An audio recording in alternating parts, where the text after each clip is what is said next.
Hello, my name is Nell, and I have things to say. The topic of today's discussion is something that makes me pretty uncomfortable, and it will probably make you uncomfortable, but deal with it.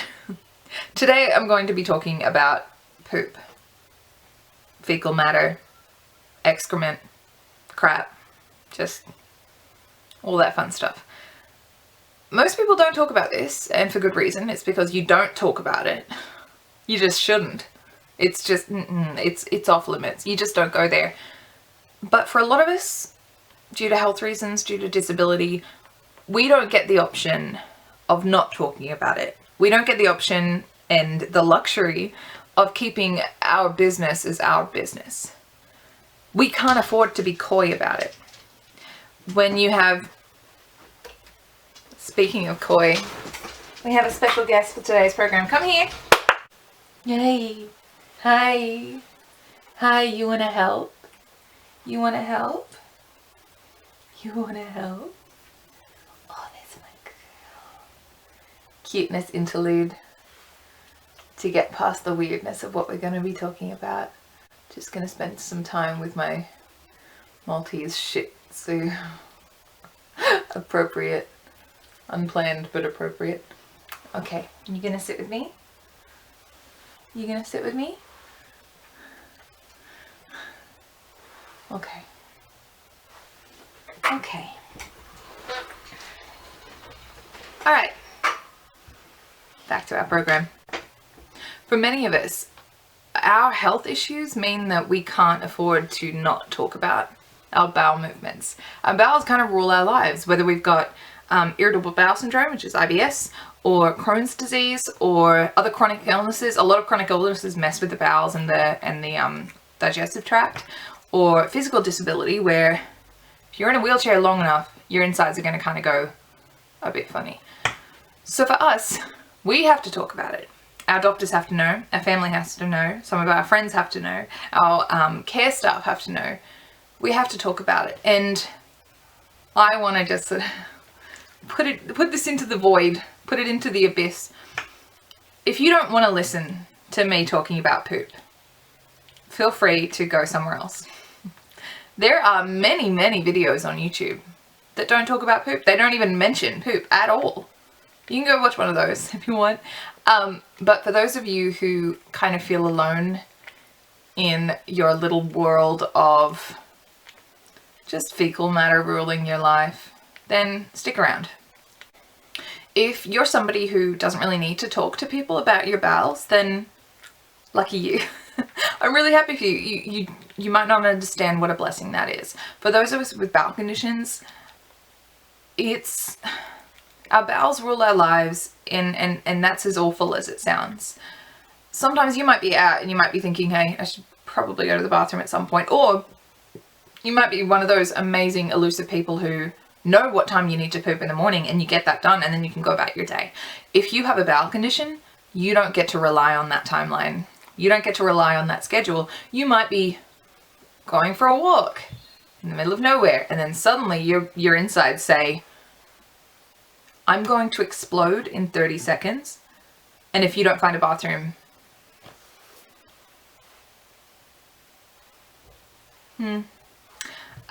you might be having a conversation with a friend, and your bowel says, I'm going to explode in 3 seconds. Excuse yourself and get to a bathroom. That happens to me. I have to sort of tell people that if I say, oh, I've got to go to the bathroom, that doesn't mean I need to go to the bathroom sometime within the next 5 to 10 minutes. I mean, I am finishing this conversation and I am leaving. And if you continue talking to me, that's on you, but I'm not listening. I need to go to the bathroom. I also experience something called fecal incontinence. Fecal incontinence in my situation means that sometimes, as an adult, 30-year-old grown-up person, sometimes I shit my pants.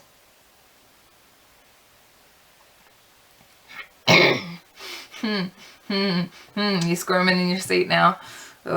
Yeah, sometimes I mess my pants. That happens. It happens because due to IBS and other chronic illnesses and the fact that I probably have leaky gut from long-term antibiotics, my insides sometimes turn to slush, and then they move through my digestive tract, through my intestines, and then they reach my bowel, and they don't give me warning that they want to get out of there. So it just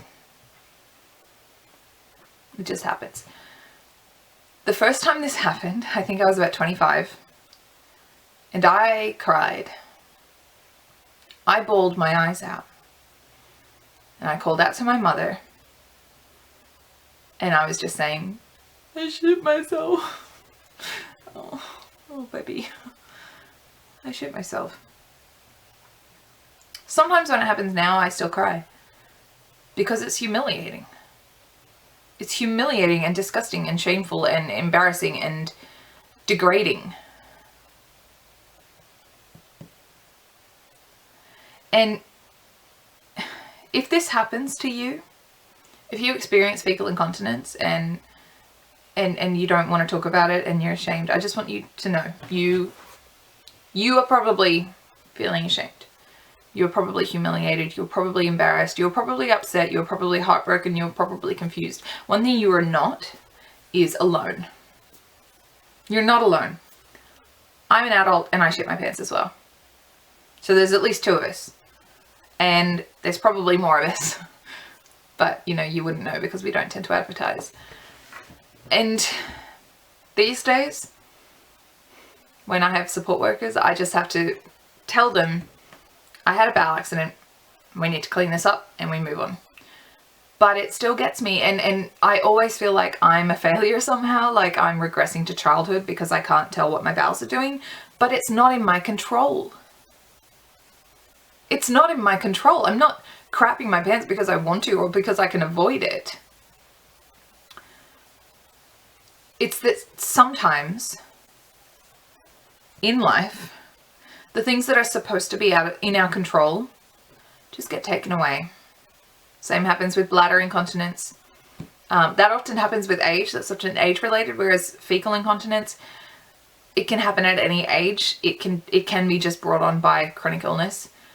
And if you are at a stage in your life where you're struggling with just bowel issues and you reach the point of experiencing fecal incontinence, please know you're not alone. You're gonna feel so icky. You're gonna feel so gross. But you're not gross, baby. You're not. You're just a human who has bowels that are mean to you. That's all. If you experience bowel issues, if you experience fecal incontinence, if you experience really messy bowel movements or whatever, it doesn't say anything about you as a person. You're not gross. You're not, I don't know what I'm trying to say. I just know that if I have a bowel movement and it's just horrific, I feel really ashamed of myself. If I experience my fecal incontinence, I feel really ashamed of myself. Because we're not supposed to experience that, and if we do experience it, we're not supposed to talk about it. So we end up feeling gross. We end up feeling like less than. We end up feeling like a really shitty human. But you're not. You're not a shitty human. Yeah. I don't even know where I'm going with any of this. I guess I just want to put it out in the universe that if you crap your pants, you're not alone. If you sit there and your insides like sound like it's a coffee percolator and you're like, oh my gosh, this is the beginning of the end, I have to get to a bathroom, you're not alone. If you're like walking around the shopping center and you're having a good talk with a friend and then you just stop and go,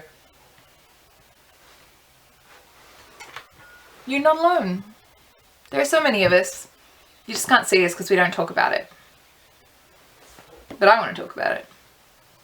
Because I like to give the finger to all of those TMI rules.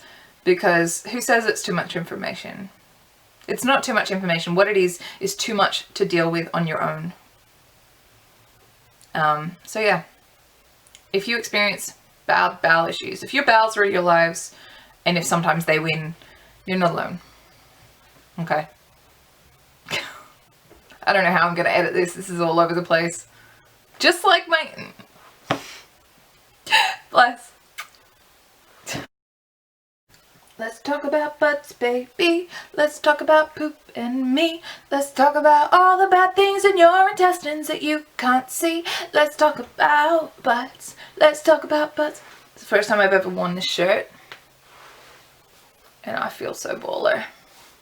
I feel like the handsomest lad in town. I'm feeling it.